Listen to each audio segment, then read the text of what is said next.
Da-dum, da-da-dum, da-da-dum, da-da-da-da-da-dum, da-da-da-da-da-dum. What does that even mean, Bowers Game Corner? Oh, hi there, YouTube! I'm back again today for another game review. And today, I'm very excited to check out the Princess Bride Miracle Pill from Game Salute. This is for 2 to 6 players, ages 10 plus. It'll take you about 15 minutes to play. And the Princess Bride Miracle Pill is a light gateway-esque drafting game in which you are going to be doing the thing from the movie with the Miracle Pill on the guy. Or the gal. I don't know. I haven't seen the movie in like 15 years, and I don't know what all the hubbub is about. But you probably do if you're watching this. So you want to know, is it good? Let's open it up, and I'll tell you. Alright, then. We're going to take a look at what's going to get inside of the Princess Bride Miracle Pill. First and foremost, we're going to handy-dandy rule booklet. It's 2 pages, double-sided, full color, full of pictures, illustrations, examples, and it's pretty well done. It should jam it up running in no time at all. For the most part, there's even a fact at the end, which I find kind of humorous for how short the rule booklet is. But there are some questions you might have here and there, but it's not a bad rule booklet. So in this game, what you're going to be doing is you're going to be trying to get the most points at the end of the game by drafting over the course of 3 rounds. You're going to be picking a card and then passing it either to your left or your right, and then revealing that card, revealing all your cards simultaneously, since it is a drafting game. So we'll go over the different kinds of cards, and I'll show you how everything works, and hopefully we'll get a feel for how the game works. So first, you're going to have your yellow cards. They will have a little sun in the upper left-hand corner, so that's why I'm calling them yellow cards. And these ones are just going to give you victory points. So this is Wild Honey, and if you play it, it's just going to give you 15 victory points. Very simple card. Next, you're going to have your modifier cards, which have this little orange angel in the upper left-hand corner. So I'll just call them the orange cards. The water lily, is actually going to make it so that your green cards at the end are ×2. Now, these cards can be very useful because you can stack these up. So if you had 2 cards like this, then your green cards at the end would be worth ×4.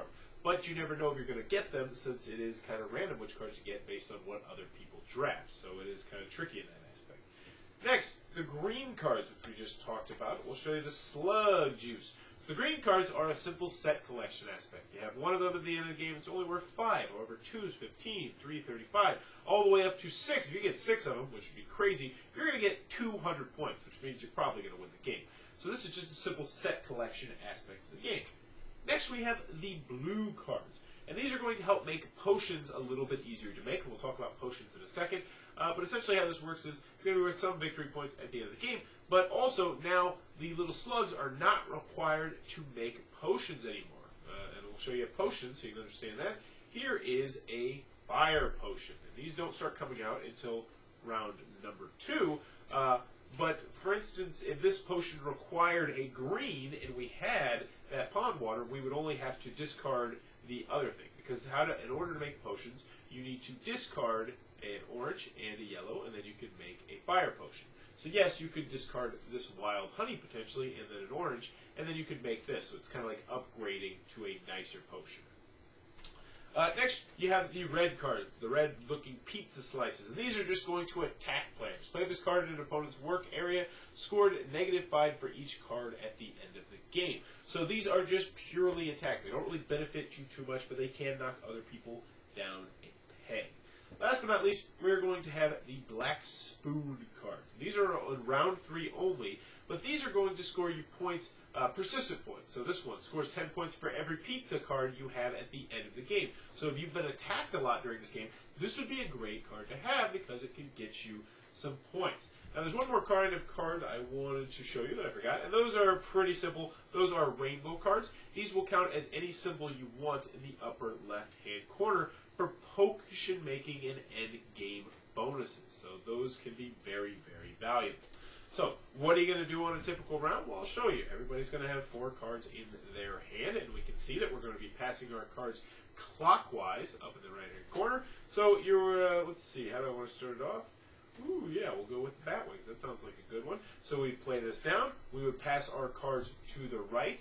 One of our opponents would also pass our cards to the right. Once everybody's passed, you're going to reveal your card, place it in your tableau in front of you, then you're going to draw the new set of cards. You're going to rinse, wash, repeat until you only have 2 cards in your hand. You will pick one, discard the other one, and then you will move on to round 2 where you will do it, but you will pass to the left. Then you'll go to round 3 where you're going to do it, but you're going to pass to the right. When you're done, your tableau should look something like that, you will tally up your points, and whoever has the most points will be the winner of the game. And that, in a nutshell, is how the Princess Bride Miracle Pill is played.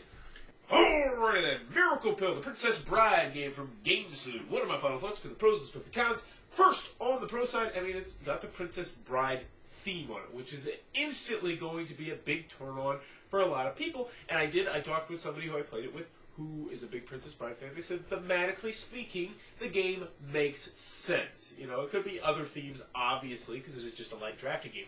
But thematically speaking, it does make sense. So that's kind of cool. Also, I enjoyed the artwork. The artwork is pretty good looking. The symbology on the card, graphic design, is pretty solid. The rule booklet's not a bad rule booklet. It's a very compact game. It looks good in the box on the shelf. You know, it's not ugly. It's not an eyesore.